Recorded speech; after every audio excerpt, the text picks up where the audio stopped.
Te convido a abrir a sua Bíblia no Salmo de número 46.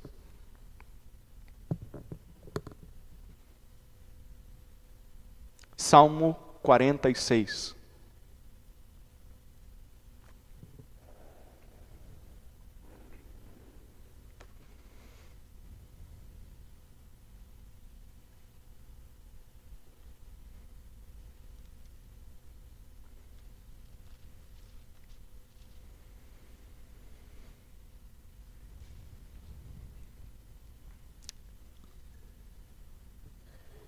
Quando você está alegre, o que você gosta de ler? Ou de ouvir? Ou de cantar? Ou de orar? Sabe aqueles momentos em que você está feliz da vida? Você conseguiu um emprego novo. Você conseguiu uma promoção no emprego, coisa que você sempre quis. Você conseguiu passar na faculdade. Você viu o seu time ganhar. Tem os palmeirenses que estão super felizes, flamenguistas. Quem está triste sou eu, corintiano. Mas você está muito feliz quando seu time ganha.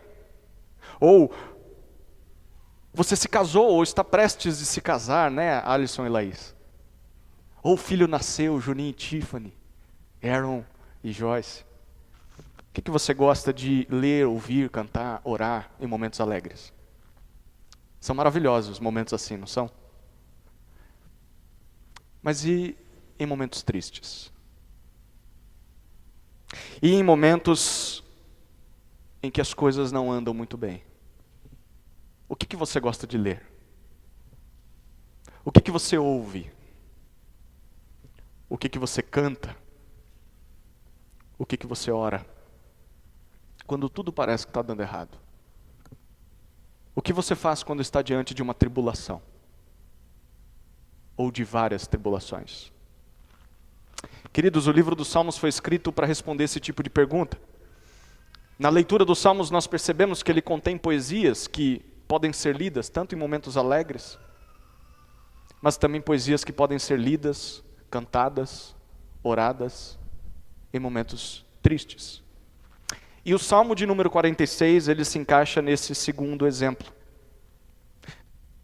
Tanto é que há um autor que, ao introduzir o seu comentário sobre o Salmo de número 46, ele diz o seguinte, no título: leia este Salmo quando o seu mundo parecer estar desmoronando. Leia o Salmo 46 quando o seu mundo parecer estar desmoronando. Querido, como está a sua vida hoje? Como está o seu mundo? Seu mundo parece que está desmoronando. São muitas as tribulações, são muitas as angústias, são muitas as adversidades. Se são, esse salmo é para você. Mas talvez o seu momento de vida não seja esse, você não está tão mal assim. Bom, eu te desafio a se aproveitar desse salmo, porque certamente ele vai ser útil um dia. Vamos ler o Salmo 46.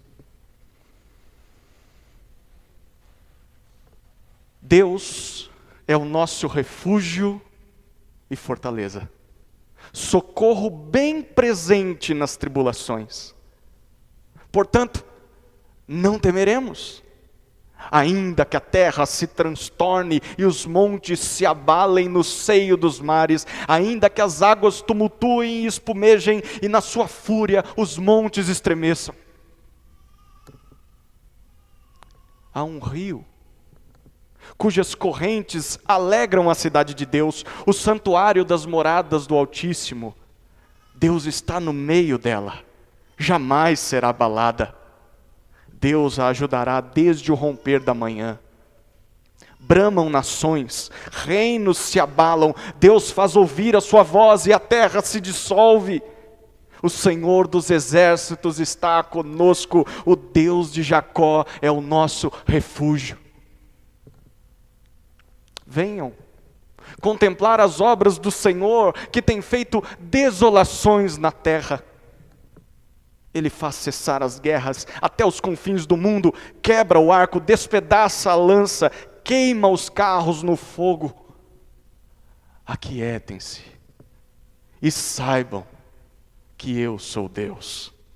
Sou exaltado entre as nações, sou exaltado na terra. O Senhor dos exércitos está conosco. O Deus de Jacó é o nosso refúgio. Amém.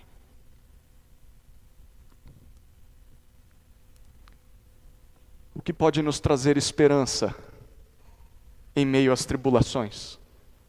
Em momentos assim, do que nós mais precisamos nos lembrar, o que nós devemos ler, o que nós devemos ouvir quando o nosso mundo parece estar desmoronando.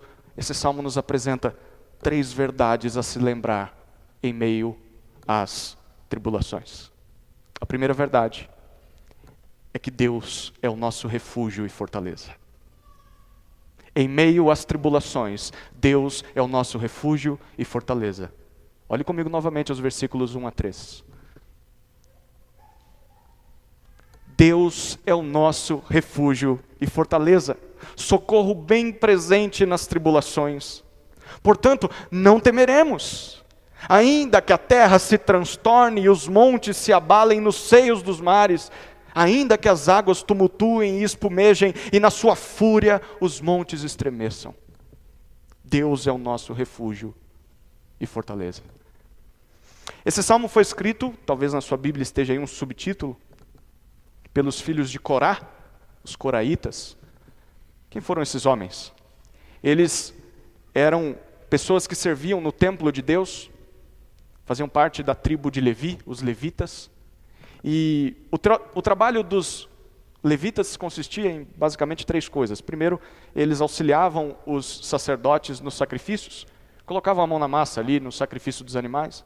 Segundo lugar, eles zelavam pelas dependências do templo, eles eram o pessoal da faxina no templo.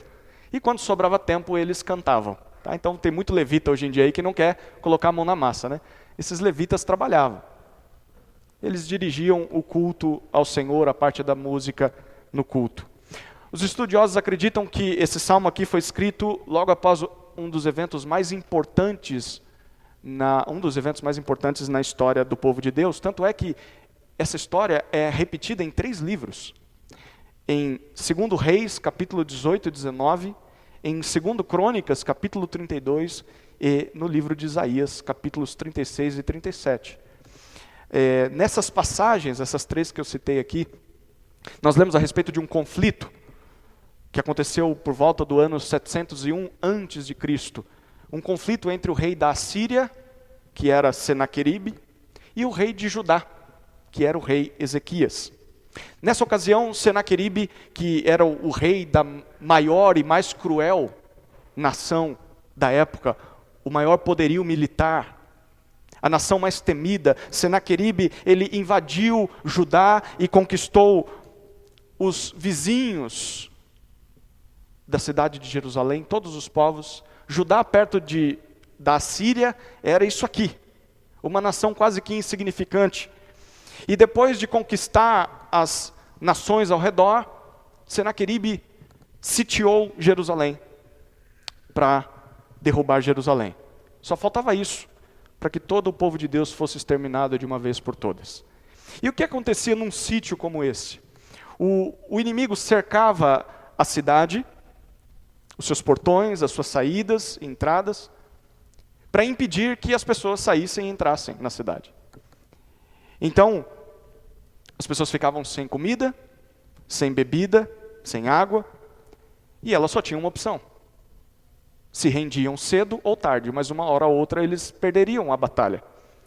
Então, ou eles se rendiam, ou morreriam de sede e de fome. E essa era a condição do povo de Deus quando esse salmo está sendo descrito para nós. Eles estavam cercados por Senaqueribe, sem possibilidade de fuga, sem auxílio de ninguém, porque as nações vizinhas já foram conquistadas. Eles estão sem mantimentos, eles estão diante de aparentemente uma só saída. A saída é se render ao rei da Assíria. Mas se eles fizessem isso, a sua vida iria mudar de uma vez por todas, eles nunca mais seriam livres. Alguns de Judá seriam torturados, outros seriam mortos. Alguns seriam humilhados, outros se tornariam escravos, eles não seriam mais donos da sua própria terra, eles teriam que pagar altos impostos a Senaqueribe, e o pior para um judeu, eles não teriam mais a liberdade de cultuar ao Senhor ali no templo. Enfim, se os assírios tiverem êxito nesse sítio, a vida do povo de Deus nunca mais será a mesma. Interessante, porque é exatamente essa a definição que esse salmo dá para a palavra tribulações. Talvez na sua Bíblia esteja traduzido como angústia ou adversidade, no versículo 1. Repare que o salmista, ou os salmistas, eles estão pintando para nós uma imagem de catástrofe. Os versículos 2 e 3, eles descrevem o que são as tribulações que eles estão pensando. A cena é terrível, nós vemos a terra se desfazendo, nós vemos os montes caindo no fundo dos mares, as ondas espumando por cima e todas essas ondas enraivecidas, fazendo com que o chão debaixo dos pés estremeça. Você já experimentou situações assim? Momentos em que o chão parece simplesmente desaparecer bem debaixo dos seus pés. Aquilo que para você era segurança até agora, mas num piscar de olhos, você já não tem mais aquilo. E você fica sem ter onde se apoiar. Você já viveu algo assim? Talvez você esteja vivendo algo assim agora. Momentos como esses têm a capacidade de transformar toda a nossa vida. Depois de coisas como essas, a vida nunca mais se torna a mesma. É o fim do mundo como nós o conhecíamos. As coisas não voltam a ser como eram antes. Nada volta a ser como era antes. Todo o resto da nossa existência vai ser afetada por essa tribulação. Todos aqui já passaram ou vão passar por algo assim. Talvez pode ser um diagnóstico de uma doença grave, talvez incurável, em que o médico te desengana. Talvez é a perda de um ente muito querido e você não sabe como será a vida sem essa pessoa. Um acidente com consequências terríveis. Uma decisão impensada que afetou o resto da tua vida ou vai afetar o resto da tua vida. Uma separação, um divórcio, talvez um abuso, talvez um aborto. Enfim, você percebe que a sua vida nunca mais será a mesma. Mas talvez pode ser até uma coisa boa, mas que te coloca medo sobre o futuro. O seu casamento está chegando, a gente falou sobre isso. Como será a vida depois disso? Nunca mais será a mesma. Uma gravidez, seja essa gravidez desejada ou não desejada, nós teremos um filho, mais um filho. O que fazer? Talvez a mudança para uma nova cidade. Talvez para você tenha sido a conversão a Jesus. Você tinha medo. Talvez você está com medo. O que vai ser agora que eu amo Jesus? Como as coisas serão? Talvez a decisão de ser um discípulo mais comprometido com Jesus e você tem medo do que isso pode te causar. Tribulações nada mais são do que situações que ameaçam a nossa vida da forma com que ela está e propõem uma nova maneira de se viver. Vai ser melhor ou pior? Mas de uma coisa nós podemos ter certeza, vai ser diferente. A nossa vida nunca mais vai ser a mesma. Tribulações são assim. Tribulações abalam o chão onde estamos, tiram esse chão, ameaçam tudo o que antes era sólido, era imutável, era estável. O que nós fazemos em momentos assim? O que fazer em meio às tribulações? O versículo 1 deixou muito claro para nós. Os filhos de Corá estão afirmando, e nós precisamos lembrar, em momentos assim, Deus é o nosso refúgio e fortaleza. Em meio às tribulações, Deus está pronto para nos socorrer. Deus é refúgio. Essa palavra significa um abrigo, uma proteção em meio a uma tempestade. Deus é fortaleza. Ele não só nos dá firmeza, mas é aquele que nos dá forças para enfrentar a tempestade. Foi exatamente isso o que o rei Ezequias fez quando recebeu a notícia de que Jerusalém estava sitiada.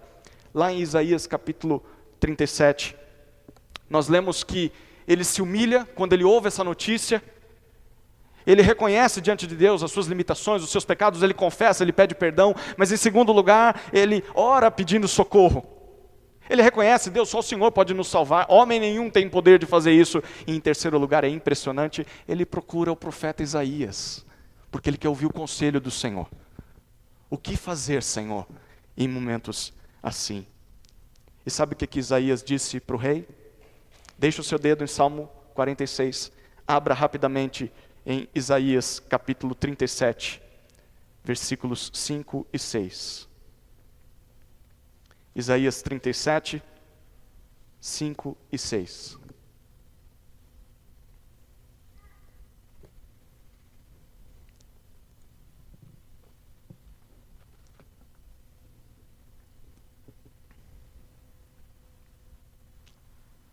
Isaías 37, versículo 5.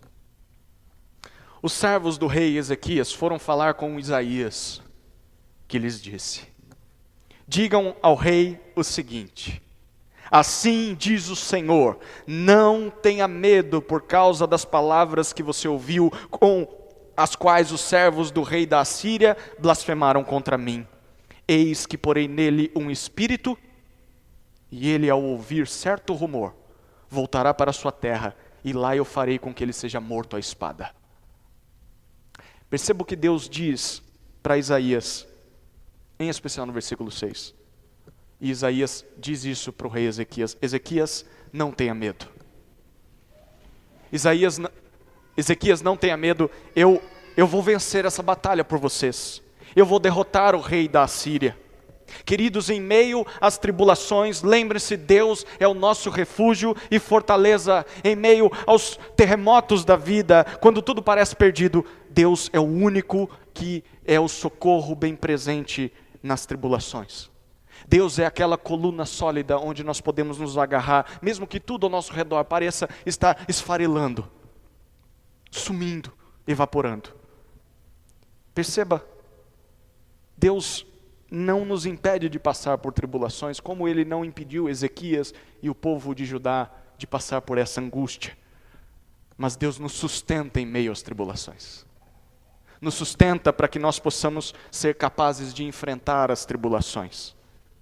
Sim, é óbvio que a vida poderá não ser a mesma depois das tribulações, mas Deus nos dará forças para suportar a vida depois das tribulações.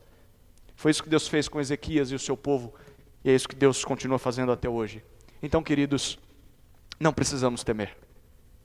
Não precisamos temer. Se nós fazemos parte do povo de Deus, a batalha pertence a Deus. A nós só nos resta pararmos de tentar nos agarrar às coisas ou pessoas desse mundo, que são passageiras, são incertas, e buscar ao Senhor em busca desse socorro, em busca desse refúgio. E a gente pode fazer como Ezequias fez, se humilhar diante de Deus, reconhecendo nossa impotência, confessando os nossos pecados, orando, pedindo o socorro que só Ele pode dar, e buscando o conselho dEle, como Ezequias fez. Ir até o profeta, ir até a Escritura, e ouvir: Deus, o que o Senhor tem a dizer para nós, no momento de angústia. Queridos, a primeira verdade a se lembrar em meio às tribulações, é que Deus é o nosso refúgio e fortaleza. Amém? Voltemos para o Salmo 46. A segunda verdade a se lembrar em meio às tribulações é que Deus está conosco. Deus está conosco. Versículos 4 a 7 do Salmo 46 dizem assim: há um rio cujas correntes alegram a cidade de Deus, o santuário das moradas do Altíssimo. Deus está no meio dela, jamais será abalada. Deus a ajudará desde o romper da manhã. Bramam nações, reinos se abalam, Deus faz ouvir a sua voz, a terra se dissolve. O Senhor dos exércitos está conosco, o Deus de Jacó é o nosso refúgio. Em meio às tribulações, Deus está conosco. Nos tempos do rei Davi, cerca de 300 anos antes que esse salmo foi composto, ele conquistou uma cidadezinha chamada Salém. Depois mudou o nome dessa cidade para Jerusalém. e enfim tornou Jerusalém a capital do reino de Israel. Jerusalém ficava numa espécie de monte, podemos dizer assim. Ela ficava 800 metros acima do nível do mar, era cercada por diversos vales. O único acesso que você conseguia ter até Jerusalém era por uma estrada ao norte, lá na parte de cima. Por esse motivo, ela oferecia uma forte resistência contra os ataques inimigos. Era difícil tomar Jerusalém. Mas o ponto forte de Jerusalém também se tornava um ponto fraco. Por quê? Ela ficava longe de um rio ou de águas. E por estar acima do nível do mar, não tinha água em Jerusalém. Era necessário que você saísse da cidade e fosse buscar água em um lugar longe de Jerusalém.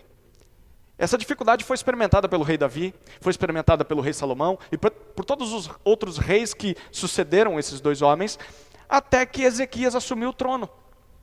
Ezequias herdou o trono do seu pai. O pai de Ezequias foi Acás. E ele não pegou um legado muito legal, não. Acás foi um péssimo rei.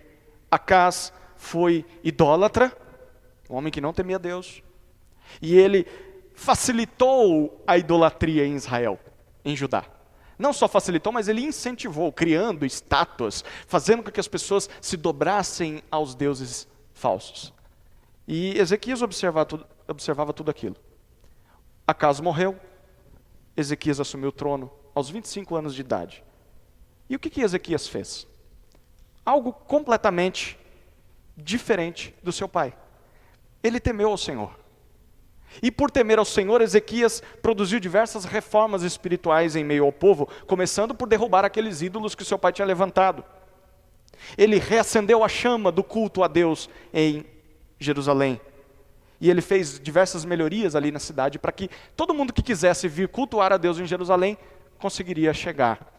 E uma das melhorias que Ezequias ofereceu para Jerusalém foi a criação de um complexo sistema subterrâneo de encanamento. E por meio desse sistema de encanamento, ele conseguia puxar a água do rio Gion, que ficava longe da cidade, escondido debaixo da terra, e essas águas passavam por toda a cidade de Jerusalém até chegar no meio da cidade, o tanque de Siloé. Quem lê os evangelhos já ouviu falar desse tanque. Pois bem, foi o Ezequias que conseguiu trazer água para esse tanque. Dessa forma, quem estava na cidade não era obrigado mais a sair para buscar água, a água chegava lá e elas chegavam secretamente, esse é o mais importante.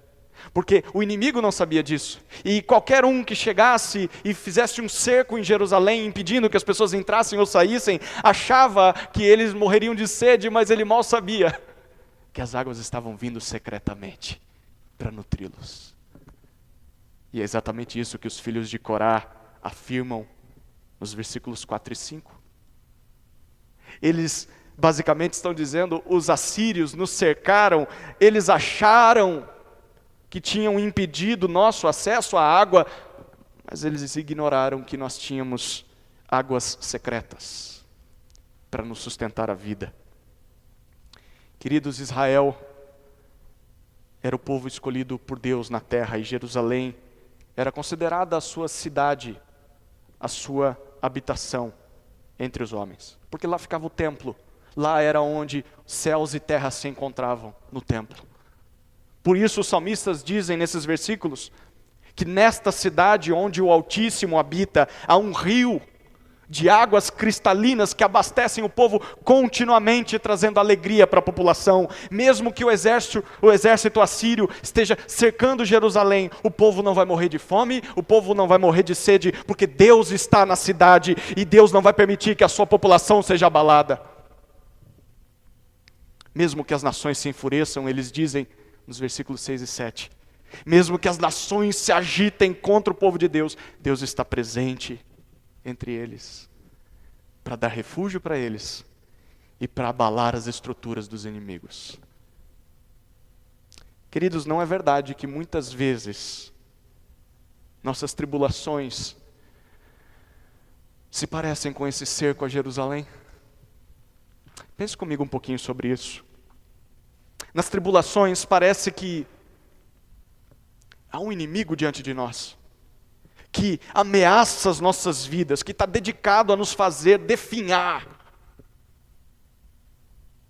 que está em oposição a nós, querendo que morramos de fome, querendo que morramos de sede, caso não nos rendamos a Ele. O que Ele quer é que a gente se renda. Mas quem são os nossos inimigos? Alguns talvez estão pensando aqui, meu inimigo, eu sei quem é, meu patrão. Meu inimigo é meu vizinho. Meu inimigo é aquele parente chato. Ou talvez você esteja pensando, eu acho que o nosso inimigo são os muçulmanos. Talvez os nossos inimigos são os espíritas.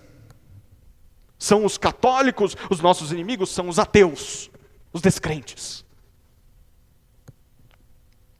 Talvez os nossos inimigos sejam os adeptos do movimento LGBTQIA+. Talvez os nossos inimigos sejam as pessoas com opiniões políticas diferentes da nossa. Nesses tempos de política, muita gente considera o outro como inimigo por causa da opinião política. Talvez os nossos inimigos sejam os políticos em si. Talvez os nossos inimigos não sejam essas pessoas, mas sejam os bandidos, os criminosos. Ou, para aqueles mais piedosos, os nossos inimigos são os ímpios dentro da igreja, são os falsos mestres com seus falsos ensinos. Queridos, de fato, pessoas assim, elas podem se tornar uma pedra de tropeço, uma pedra no nosso sapato. Podem nos causar grandes desconfortos, grandes sofrimentos, sim, isso é verdade. Porém, a Bíblia não diz que são eles os nossos reais inimigos. Quem são os nossos reais inimigos? Em resumo, a Escritura apresenta e mostra para nós que temos apenas dois inimigos. O primeiro tipo de inimigo que temos são as forças das trevas. Você lembra de Efésios capítulo 6, versículo 12, que diz que a nossa luta não é contra carne e sangue, a nossa luta não é contra pessoas, mas a nossa luta é contra os seres espirituais das trevas. E em outro lugar na Bíblia nós lemos que esses seres espirituais das trevas são comandados pelo príncipe desse mundo, Satanás. Ele sim é o nosso inimigo. Satanás, o diabo, se opõe a Deus e a tudo que Deus faz, então ele se opõe ao povo de Deus, ele quer fazer com que o povo de Deus seja frustrado. É claro que Senaqueribe, ele não sabia disso, mas ele estava sendo usado por Satanás para tentar derrubar Judá. O mesmo acontece hoje com aqueles que se colocam contra o povo de Deus. Pessoas que querem que o povo de Deus caia da sua fé, abandone a sua fé. Mal sabem essas pessoas que estão sendo agentes nas mãos de Satanás. Eles não sabem, mas nós sabemos. Nós sabemos disso. Nós sabemos que eles não são nossos inimigos. O inimigo é quem está por trás, orquestrando todos os pensamentos, as palavras. Então, ao invés de odiar essas pessoas, nós olhamos e podemos olhar para essas pessoas com misericórdia. Olhamos para essas pessoas com amor, porque elas estão cegas. Elas estão perdidas. Mas há um segundo inimigo que nos afronta diariamente. E o segundo tipo de inimigo que a Bíblia apresenta é a morte. A morte. Ela nos assola todos os dias, com ameaças, perigos, acidentes, doenças. E isso tem o potencial de gerar em nós medo. O medo de morrer. O medo de perder alguém que nós amamos. E esse medo pode nos paralisar, pode nos acovardar. Queridos, nossos reais inimigos não são as pessoas. Nossos reais inimigos são as forças das trevas e a própria morte. E juntos esses inimigos estão dispostos a se utilizar de todas as artimanhas possíveis, até as mais traiçoeiras, para nos fazer fraquejar e especialmente para que abandonemos a fé. Esses inimigos nos cercam e eles tentam nos encurralar contra a parede, eles querem impedir que fujamos desse cerco e eles desejam que nós morramos ali, encurralados, sem nenhuma esperança. Mas há algo que esses inimigos ignoram, algo que os filhos de Corá nos lembram muito bem: em meio às tribulações, Deus está conosco. E o inimigo ignora isso. Mesmo que os inimigos venham a um rio escondido aos olhos do inimigo, um rio que corre em meio ao povo de Deus, um rio que nutre o povo de Deus, mesmo que tudo ao seu redor esteja abalado, esse rio secreto é o que sustenta a vida cristã, mesmo sobre tantos ataques do inimigo. E que rio é esse? O que é que sustenta as nossas vidas em meio às tribulações, senão a presença de Deus? Queridos, se nós fazemos parte do povo de Deus, nos momentos mais terríveis da vida, o Senhor dos exércitos está conosco, o Deus de Jacó é o nosso refúgio. Quando tudo parece perdido, quando tudo parece acabado, Deus nos sustenta com a sua presença. Deus está presente nas tribulações. Em meio às tribulações, lembre-se disso, Deus está conosco. Apesar da dor, Deus não nos abandona. Em meio à tempestade, em meio ao medo, Deus nos oferece os nutrientes necessários para que possamos suportar a angústia. Nunca se esqueça disso, querido. Na calamidade, os nossos inimigos, as trevas, a morte, eles podem nos tirar tudo, mas eles não podem nos tirar a presença de Deus. E essa presença é tudo que nós precisamos para permanecer firmes diante das tribulações. Terceira e última verdade que o Salmo 46 nos apresenta. Em meio às tribulações, Deus é exaltado. Em meio às tribulações, Deus é exaltado. Leia comigo mais uma vez, versículos 8 a 11.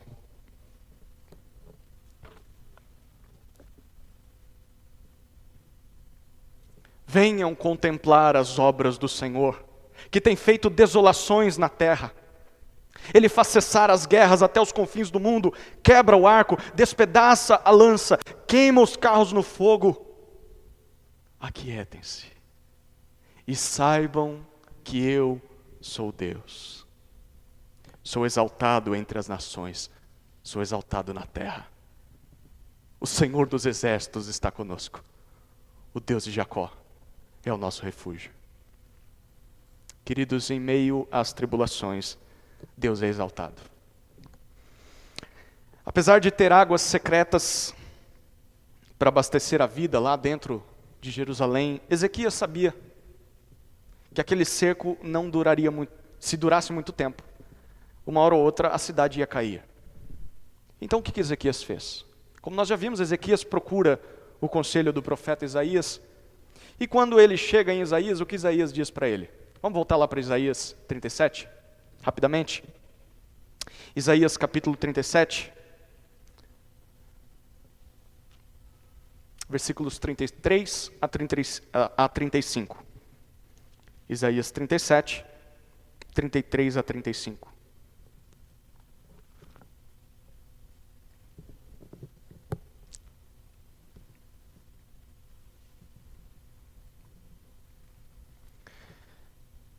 Portanto, versículo 33.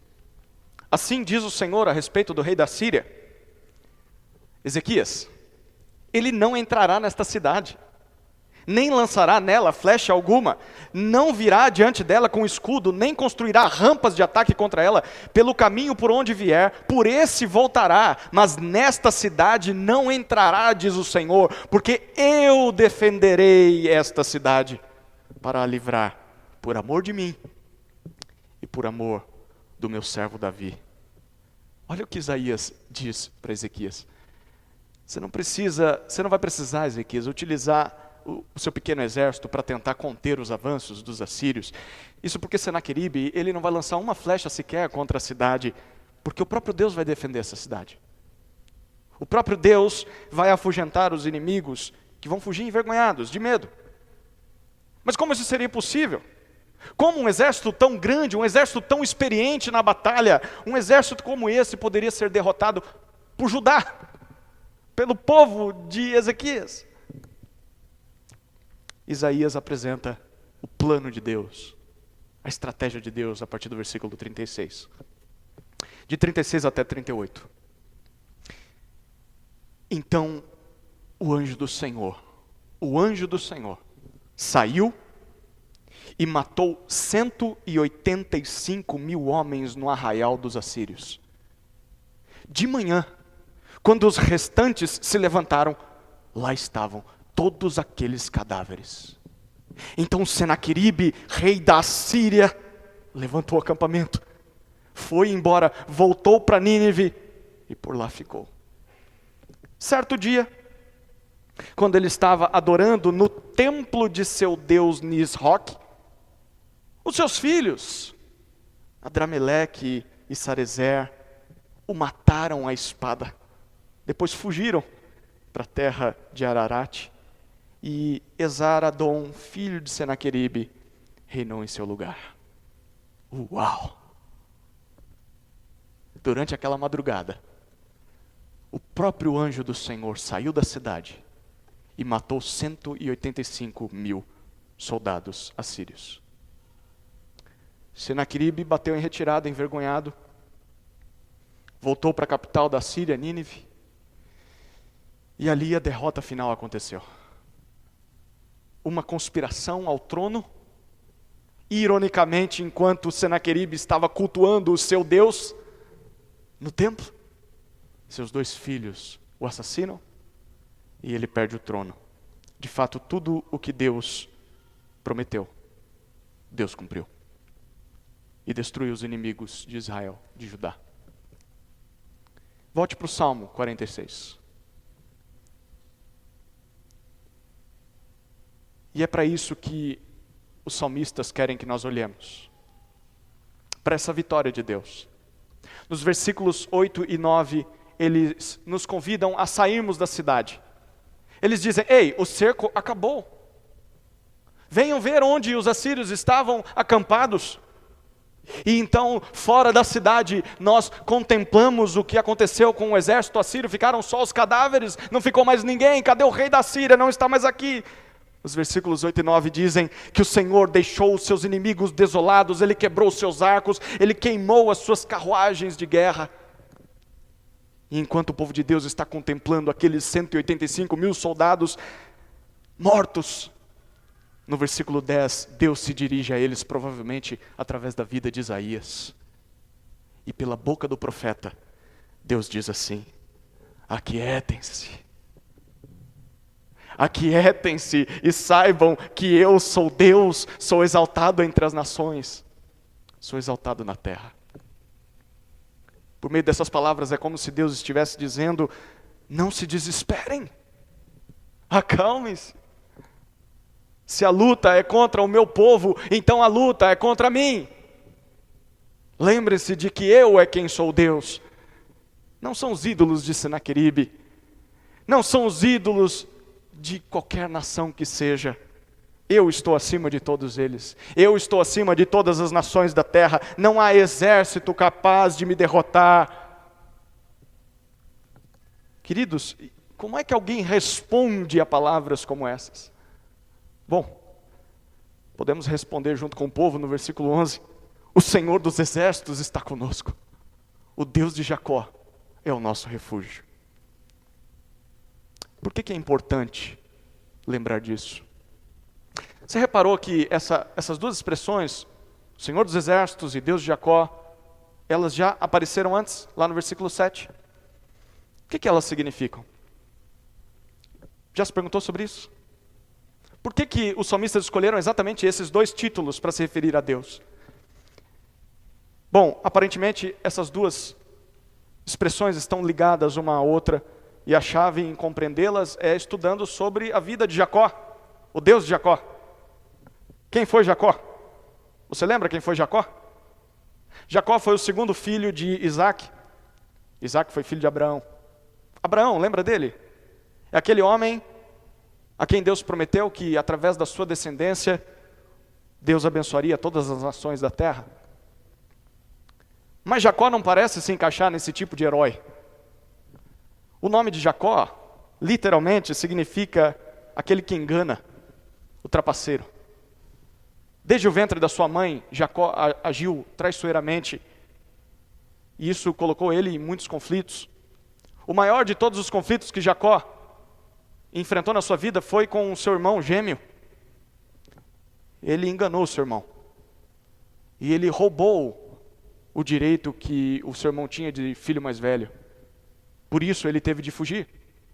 Fugir porque o irmão estava muito irado, o irmão queria matá-lo. Então Jacó foge. Durante anos, em fuga do seu irmão, ele também está em fuga de Deus. Ele ignora a vontade de Deus.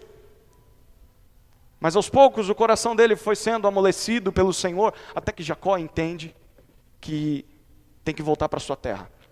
Jacó tem que enfrentar as consequências dos seus atos, ele precisa se reconciliar com o seu irmão, e foi exatamente isso o que ele decidiu fazer. Então, no caminho de volta, Jacó passa pela maior tribulação da sua vida, a maior angústia da sua vida. Em casa você pode ler Gênesis capítulo 32. Eu vou fazer um breve resumo do capítulo. Quando Jacó está começando a sua jornada de volta para sua terra, Deus permite que Jacó veja aquilo que os olhos humanos não podem ver. Jacó vê a realidade espiritual. Aquilo que só o Senhor pode nos fazer contemplar. Aquilo que está lá o tempo todo, mas nós não vemos com os olhos da carne, os olhos de homem. Mas Jacó vê. Deus, naquele momento, abre as cortinas da realidade, faz com que os olhos de Jacó contemplem o exército de Deus. Os anjos, milhares de anjos ao redor de Jacó.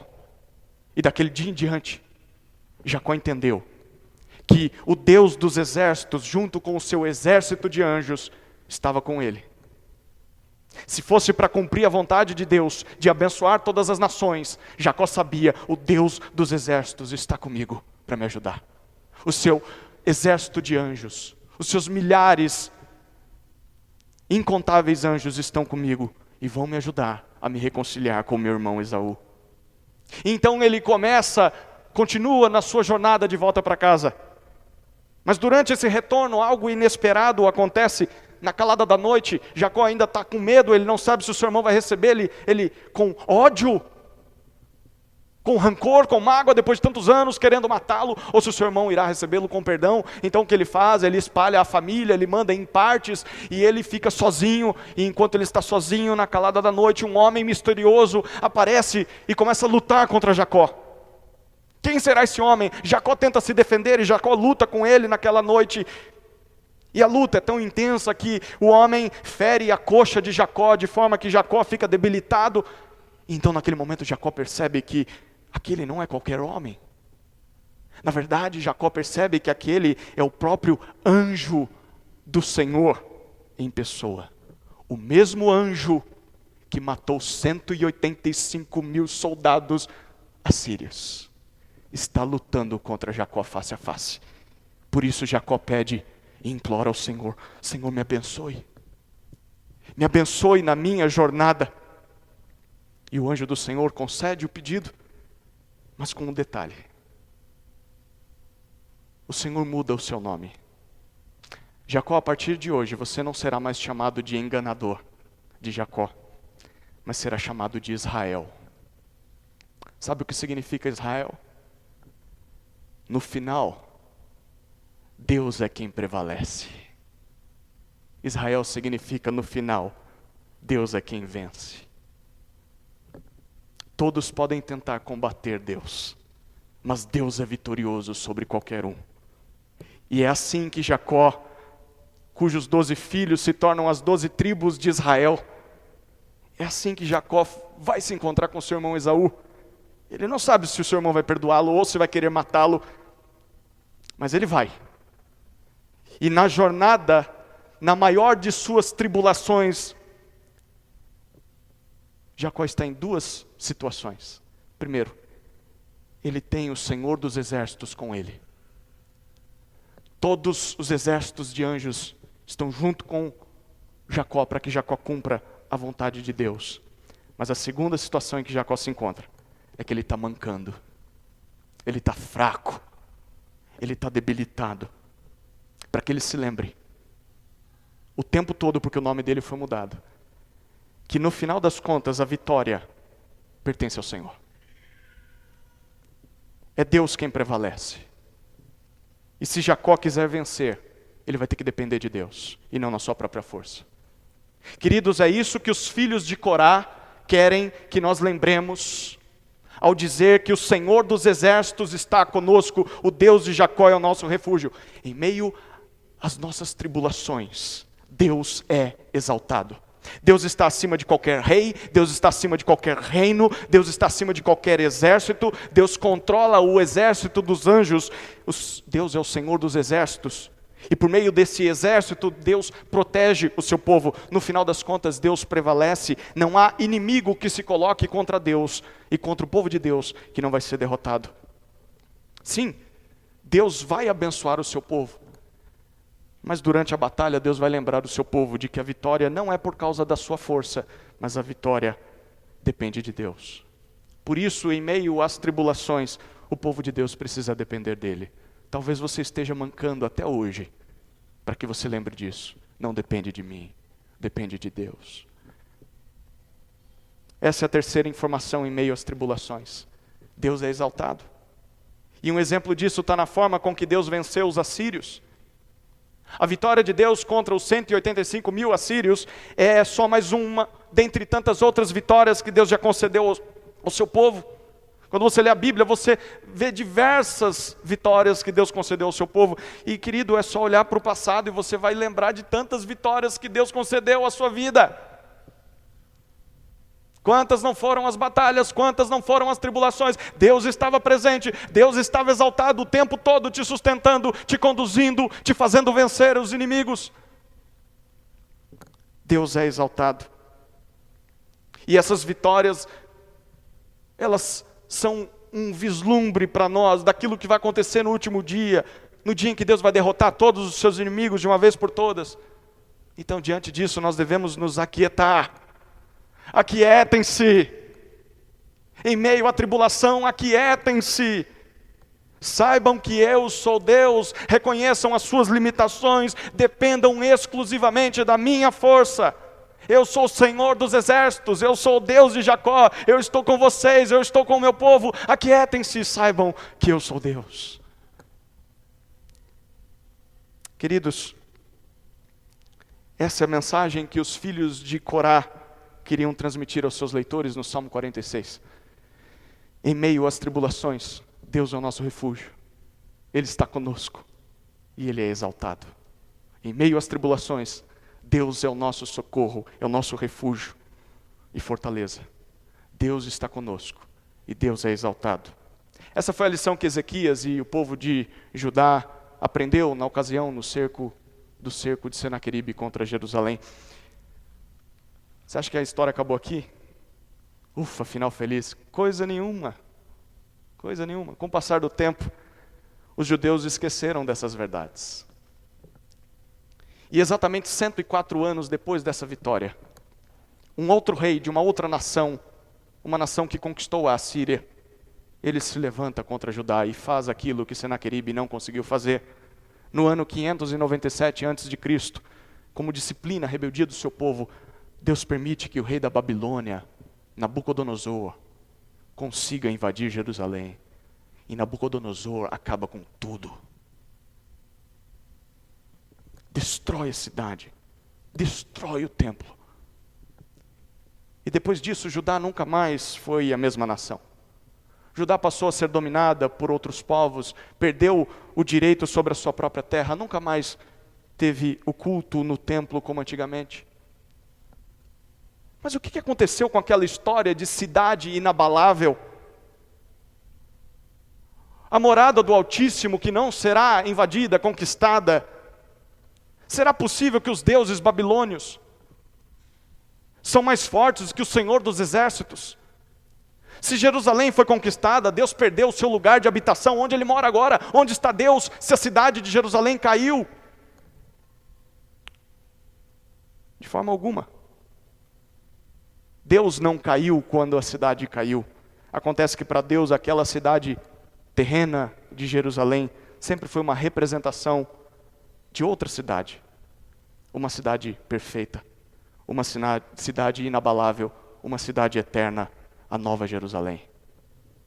Então, na verdade, quando nós lemos o Antigo Testamento, nós podemos perceber que o tempo todo Deus quer mostrar para nós que aquele povo imperfeito, Israel, que os sacrifícios que são repetidos constantemente pelos sacerdotes, que o templo físico, onde os levitas estavam ministrando ali, o rei humano frágil de Israel, e até mesmo a própria cidade de Jerusalém, que futuramente foi conquistada, todas essas coisas são uma figura de algo muito melhor que Deus estava para trazer ao mundo.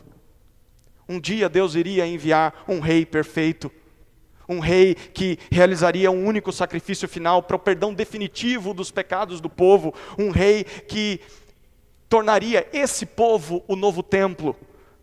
E por meio desse novo templo, Deus habitaria na terra, através do seu povo, por meio do Espírito. E esse rei conduziria esse povo a Jerusalém celestial, a nova Jerusalém, a verdadeira cidade de Deus. E quando tudo isso acontecesse, Deus iria derrotar todos os seus inimigos, todos aqueles que fizeram mal ao seu povo, todos os poderes das trevas, em especial, Deus derrotaria a morte. E esse povo iria celebrar essa vitória junto com Deus e desfrutar eternamente da presença dele nesse novo mundo sem a presença das trevas. Querido, é olhando para esse dia que o Salmo 46 deve ser lido. Olhando para o dia em que Deus começou a cumprir todas essas coisas. Cerca de 700 anos depois da escrita desse salmo, Deus enviou a esse mundo o seu próprio Filho. Deus em pessoa. Deus enviou seu Filho para sofrer em si mesmo a soma de todas as nossas tribulações, todas elas juntas. Naquela cruz, Deus desferiu o golpe final e o golpe fatal contra todos os seus inimigos. Naquela cruz, o Senhor dos Exércitos venceu Satanás. O Senhor dos Exércitos venceu a morte. E a prova disso foi que ele ressuscitou ao terceiro dia. A morte não foi capaz de vencê-lo, de contê-lo na sepultura. Isso abriu caminho para que nós, pecadores, pudéssemos ser perdoados. Tivéssemos acesso à nova Jerusalém. Queridos, nessa cidade celestial, há um rio de águas vivas e cristalinas que nutrem a árvore da vida, de onde nós vamos nos alimentar para podermos viver eternamente. Nessa cidade santa não haverá mais espaço para o mal, não haverá mais espaço para a morte, porque o próprio Deus está no meio dessa cidade. Nela não há mais tribulações, não há mais lágrimas, não há mais dor. O nosso mundo nunca mais vai se abalar. Nessa cidade nós estaremos seguros para todos sempre. E para participar de tudo isso e desfrutar das palavras do Salmo 46, basta que nós paremos de lutar com as nossas próprias forças. Paremos de lutar contra a vontade de Deus. Deixemos de confiar no nosso braço e confiemos no Rei Jesus. Esse é o Rei. O Rei que Deus enviou ao mundo. Em Mateus capítulo 1, 23, nós lemos que ele também pode ser chamado de Emanuel. Emanuel, sabe o que significa? Deus conosco. Deus conosco. Sabe o que isso significa? Significa que o Senhor dos Exércitos, o Deus de Jacó, o nosso refúgio e fortaleza, o nosso socorro bem presente nas tribulações, o Deus exaltado entre as nações, está presente entre nós, na pessoa do seu Filho Jesus Cristo. Jesus é Deus conosco, é Ele quem nos conduz em triunfo para a nova Jerusalém, para a cidade celestial, mesmo em meio às tribulações dessa vida, até que nós cheguemos ao nosso verdadeiro lar, lá na cidade de Deus, que nunca vai ser abalada. Queridos, em meio às tribulações, quando o nosso mundo parecer desmoronando, leia, ouça, cante e ore o Salmo 46, lembrando que em meio às tribulações, Deus é o nosso refúgio e fortaleza. Ele está conosco e Ele é exaltado. Amém? Vamos orar, queridos. Amado Pai, te damos graças pelo Salmo 46. Te damos graças por essas palavras que nutrem a nossa alma, pela esperança que encontramos não em pessoas, não em governos, não em construções, não em bens, em dinheiro, em poder dessa terra, mas na esperança que encontramos em uma pessoa, o Senhor. A nossa esperança está no Senhor. Obrigado, Senhor, pelas palavras do Salmo 46. Que elas tragam descanso para a nossa alma. Louvado seja o Senhor. Refúgio bem presente nas tribulações. Deus conosco. Deus exaltado. Louvamos o teu nome, Senhor. Em nome de Jesus. Amém.